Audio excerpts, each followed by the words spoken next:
네, 안녕하십니까. 구독자 여러분들. 저는 상명대학교 화학에너지공학과의 강사학 교수라고 합니다. 만나서 반갑습니다. 오늘 따를 주제는 바로 여러분들이 생활 속에서 많이 접하게 되는 바로 그 플라스틱이죠. 일명 멜라민 수지라고 부르는 바로 그 플라스틱입니다. 다음번째 이 플라스틱은 보셨죠? 보통 짬뽕 그릇으로도 유명하고 우동 그릇으로 유명하고요. 심지어 여러분 자녀분들이 다닌 초중고등학교 급식판으로도 많이 쓰고요. 그다음 뭐 여러 가지 공공장소에 쓰이는 뭐 관공서에서 있는 식당들에도 여전히 뭐 이런 멜라민 플라스틱 식판이 뭐 그릇이 많이 쓰이고 있습니다. 그만큼 많이 쓰이는 건데 우리나라만 그런 건 아니고 전 세계로 많이 쓰는 플라스틱이다라고 보시면 되겠습니다.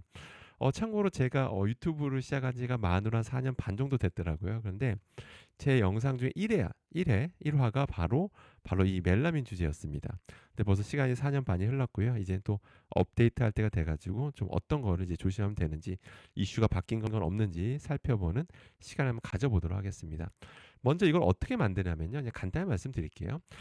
포름알데히드라고 화학물질이 있고 그다음에 멜라민이라는 화학물질을 이용해서 화학 반응을 통해서 만드는 플라스틱이 바로 저런 멜라민 수지라는 건데요. 근데 약간 우리가 좀 평소에 많이 듣던 이름이 나오죠. 바로 포름알데히드를 가지고 만듭니다. 포름알데히드는 1군 발암물질입니다. 1군 발암물질입니다. 어떤 분들 이렇게 얘기하시기도 해요. 아니 포름알데히드라고 하는 거는 우리 몸속에서도 만들어진다. 대사 과정에서 만들어지는 건데 우리가 너무 공포심을 가질 필요는 없다라고 말씀하시는 분도 계신데 그건 사실이 아닙니다. 만약에 그게 사실이라면 아무도 이거 신경 안 썼겠죠. 마음껏 먹으라고 했겠죠. 근데 그게 아니고 이유가 있습니다. 우리가 대사 과정에서 나오는 포름알데히드는 순식간에 다른 걸로 바뀌어요. 그렇기 때문에 크게 문제가 안 삼고 있는 거고요. 근데 저렇게 외부에서 흡입하거나 먹게 되면 저 1군 발암물질을 먹거나 흡입하면 여러 가지 대사작용하기 전에 이미 직접 닿는 과정에서 문제를 일으키기 때문에 당연히 어떤 용출 기준 같은 거를 마련해서 관리하고 있다. 라고 보시면 됩니다. 위험한 거고요. 최대한 노출 안 돼야 됩니다. 참고로 포름알데히드 물에 녹인 게 포름알린인데요. 포름알린은 참고로 시체 방부제로 씁니다. 그리고 곤충 표범할 때도 씁니다. 거기에 담가놓으면 곤충이 안 썩는 거 아시죠? 그만큼 미생물에 영향을 크게 준다라고 보시면 됩니다. 자, 당연히 아무튼 이런 유해 화학 물질이니까 1군 발암 물질이니까 용출 기준이 있는데요. 근데 이 숫자를 한번 봐보시겠어요? 보시면 한국은 4ppm 이하로 관리하고 있고 유럽은 15ppm 이하로 관리하고 있습니다. 어떤 기준을 정할 때 유럽이 제일 엄격하거든요. 상대로 미국은 관대한 편이거든요. 우리는 그 사이인데 이거 보시면 약간 좀 마음이 뭉클해지죠. 왜냐하면 아니 그 까다롭다는 유럽보다 우리가 더 엄격하네라고 이제 생각하실 수도 있어요. 유럽은 15ppm인데 농도가 우리는 무려 4ppm이라고 하니까 뭔가 우리나라가 너무 엄격하게 관리하고 있는 것 같은데 그건 사실이 아닙니다. 저 숫자만 보면 그래 보이는데 실제 그 실험 조건 자체가 달라요. 우리나라는 일단 30분을 기준으로 하고 있고 유럽은 2시간을 기준으로 하고 있습니다. 그러니까 당연히 다르겠죠. 근데 물론 온도랑 이런 산성도 조건도 좀 다릅니다. 근데 사실상 그런 어떤 용출 기준이 거의 유사하다라고만 생각하시면 될 것 같습니다. 자, 그런데 이제 이렇게 해서 우리가 전 세계적으로 관리하고 있는 건데요. 그 멜라민 플라스틱에 대해서. 근데 이것에 대해서 어떤 의문을 제기하는 그런 논문이 나온 바가 있었습니다. 스페인 연구진이 뭘 했었냐면 유럽에서도 이 멜라민 플라스틱을 많이 쓰니까 어떤 걸 의문을 품냐면 그동안 유럽에서 정한 15ppm이라는 게 과연 합당한 거냐라는 거 이제 질문을 하는 거죠. 뭐냐면 저 15ppm이 뭐냐면요. 예를 들어 어떤 멜라민 그 그릇에다 용출 실험을 해서 15ppm 농도를 넘는지 이게 보는 게 아니라 1회 한 다음에 그다음에 일단 버려요. 그다음에 다시 두 번째 노출시킵니다. 용출 실험을 해요. 그것도 버려요. 그다음에 다시 세 번째 이제 실험을 합니다. 용출 실험했을 때 그 실험이 15ppm을 넘지 않으면 이제 괜찮다라고 보는 거거든요. 근데 이 연구진은 일단은 근데 우리가 저렇게 딱 세 번 하고 끝나서 더 이상 포름알데히드가 안 나오면 상관이 없잖아요. 그죠? 그럼 상관이 없다고도 생각할 수도 있는데 근데 연구진이 뭐를 이제 문제 삼냐면 계속 사용하지 않냐 우리가. 그럼 정말 지속적으로 세 번 이후에도 네 번째, 다섯 번째에도 계속 포름알데히드가 용출되는지 봐야 된다. 왜냐면 거기다 음식 먹으면 우리는 계속 먹는 거잖아. 지속적으로 계속 노출되는 거니까 그런 지속성도 봐야 되지 않느냐라고 이제 지적을 하는 거죠. 그래서 실제 실험을 해보니까 멜라민도 용출될 수 있고 포름알데히도 용출될 수가 있는데 실제 여러 번 하니까 세 번째까지는 괜찮았는데 지속적으로 계속 실험하니까 그 용출됐던 양을 합산해 보니까 그걸 다시 이제 농도 개념으로 다시 환산해서 보니까 실제로 포름알데히드 경우에는 13번 이상 훨씬 더 많이 해보니까 누적됐던 총량이 그 기준을 삼았던 15ppm에 해당하는 그 농도를 초과하더라. 그러니까 계속 찌끔찌끔 나오니까 실제로 15ppm을 누적량은 15ppm 농도를 초과하더라. 이런 거를 처음으로 지적하게 됩니다. 그 다음에 이분이 또 어떤 걸 지적하고 있냐면 굉장히 의미 있는 결과입니다.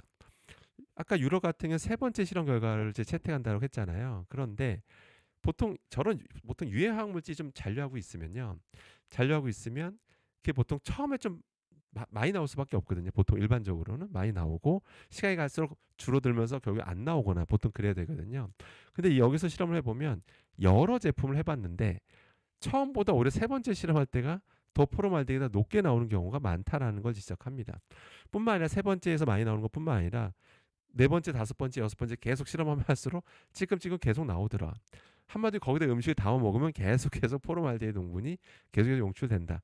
거기 계속 노출된다. 그게 누적됐을 때 어떤 효과라든지 영향 이런 걸 고려한 건 아니지 않느냐. 이 기준이라고 하는 게 누적되면서 어떤 일이 벌어지는지 이런 건 충분히 연구된 바가 없다라는 거죠.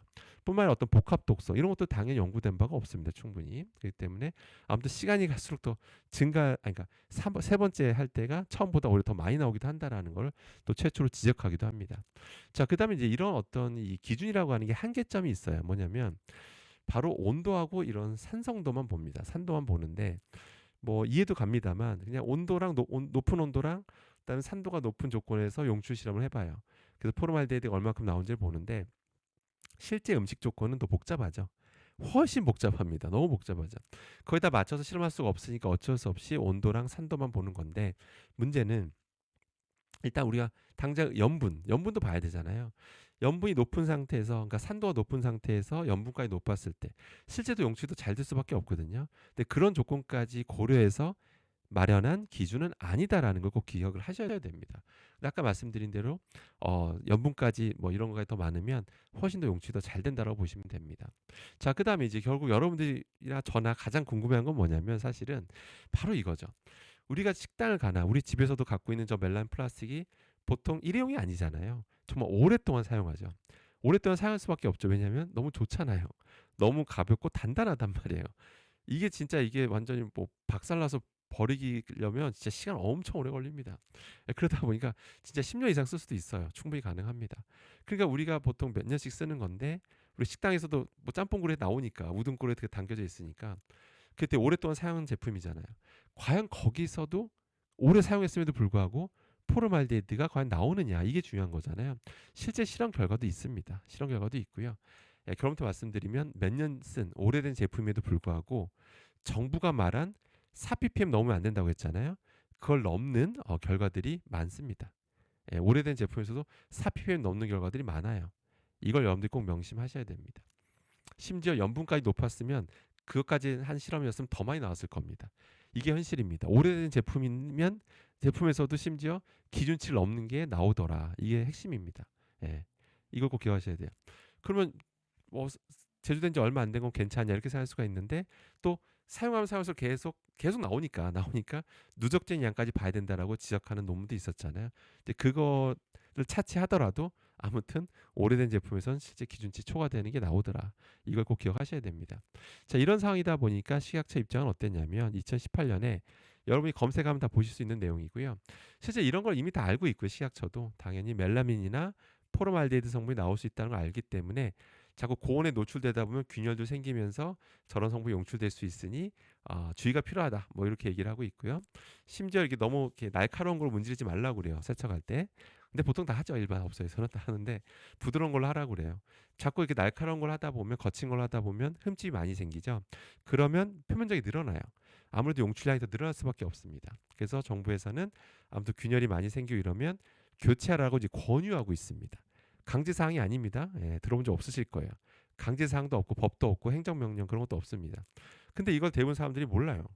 대부분의 분들이 모른다는 게 사실입니다. 식당에서는 그냥 안전한 거라고 생각을 하신다는 거죠. 근데 정부에서도 이렇게 좀 흠집 많이 나고 이러면 이제 교체하라고 말을 하고 있다라는 거 꼭 기억하셔야 됩니다. 이게 현실이고요. 그 다음에 이제 작년에 11월에 나온 이제 최신 홍보 자료에 따르면 이 정도는 얘기하고 있어요. 저런 멜라민 플라스틱 같은 경우를 전자레인지는 돌리지 마라 정도만 얘기하고 있습니다. 근데 이 자체도 대부분 잘 모르세요. 예, 이걸 아시는 분은 거의 못 봤습니다. 예, 전자레인지 돌리면 역시 포름알데히드 같은 일군 발암물질이 용출되니 이거는 전자레인지는 돌리지 마라 정도만 하고 있다라는 거죠. 근데 앞서 나온 이슈들을 현재까지 먼저 강력하게 규제하거나, 그러니까 뭐 1년 지난 건 적어도 폐기해라, 이런 어떤 뭐 규정이 있거나 법이 있는 건 아닙니다.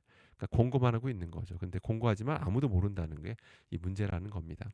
자, 그래서 제가 하고 싶은 얘기는 언젠간 대체제가 개발될 것으로 보입니다. 예, 지금은 이게 너무 좋아서 전 세계에서 아직 포기를 못 하고 있지만, 근데 뭐 여러 가지 이슈들도 이제 조금씩 나오고 있고 그러다 보니까 저는 언젠간 대체제가 개발될 것을 보고 있고요. 당연히 그럴 겁니다. 사실 뭐 제가 개발해서 성공하든 아니면 이걸 개발하려고 노력하는 회사를 제가 돕든 어떻게 해서든 저도 열심히 도와서 어떻게든 저도 이바지해야죠. 공대 교수인데. 그래서 분명히 던 대체제가 개발될 것을 저는 확신하고 있습니다. 예, 어떻게든 저도 충분히 노력하도록 하겠습니다, 여러분들. 참고로 이 소재 역사 잠깐 살펴볼게요. 자꾸 이렇게 문제 제기를 하면 아이 뭐 자꾸 뭐 문제 제기를 하는 거에 대해서 불편해하시는 경우도 계신데, 한번 소재 역사 살펴볼게요. 우리가 문제 제기가 얼마나 또 이렇게 긍정적으로 바뀌는지 말씀드리고 싶은 게, 제가 대놓고 제품명을 말씀드리겠습니다. 이거 기억나세요? 투명하고 딱딱한 거. 아니면 락앤락 제품 되게 유명했었죠, 락앤락. 거기서 이렇게 투명하고 단단한 제품을 만들었었죠. 이런 식품 용기로 정말 선풍적인 인기를 끕니다. 근데 그 소재가 뭐였냐면 폴리카보네이트라는 소재였는데, 자세한 건 모르셔도 되는데 이게 이슈가 있었어요. 뭐냐면 비스페놀 A, 환경 호르몬이 계속 미량이지만 용출되는 이슈가 있었거든요. 그게 계속 문제 제기되다 보니까 그 락앤락에서도 결국 더 이상 이걸 안 만들거든요. 오히려 더 좋은 거를 만들어서 지금 현재 시판하고 있습니다. 그러니까 이런 거 문제 제기가 되면 그걸 해결하기 위한 노력들이 계속 이루어지고, 그거에 맞춰서 과학 기술은 또 발달하거든요. 어떤 제품을 만들어내고, 그러면서 우린 좀 더 안전한 삶을 영위하게 할 수가 있는 거죠. 그렇기 때문에 저는 멜라민 저 그릇도 언젠가는 반드시 또 새로운 소재로 또 어떤 대체될 것으로 저는 확신을 합니다. 제가 이렇게 저게 대체되더라도 멜라민 업계에서 망하지 않습니다. 여러분, 멜라민이 너무 소재가 좋아서 단단하고 너무 가벼워서 사용한 데가 많습니다. 여러분들 많기 때문에 여기 식품 쪽에서 좀 제한받는다고 해서 전혀 문제되지 않습니다. 자, 결론은 멜라민 플라스틱, 너무 짬뽕 그릇, 우동 그릇으로 유명한 저 멜라민 플라스틱에 대해서 현재 포름알데히드 용출 이슈에서 말씀드렸고요. 혹시 가정에서 갖고 계시다면 갖고 계시다면 적어도 좀 사용한 지 1년 됐거나 아니면 좀 흠집이 눈에 띄게 보인다면 미련 없이 그냥 교체하시는 게 제일 바람직하고요. 또 관련된 규정이 좀 생겨서 공공장소에서도 뭐 1년 넘은 거라든지 또 흠집이 눈에 띄게 많은 거는 좀 교체하는 관련된 뭐 규정이라든지 이런 것들이 좀 마련됐으면 좋겠습니다. 물론 더 좋은 거는 이제 더 좋은 안전한 소재가 개발되는 거겠죠. 저도 노력하도록 하겠습니다, 여러분들. 항상 성원해 주셔서 감사드리고요. 저는 다음에 또 좋은 주제로 찾아뵙겠습니다. 감사합니다.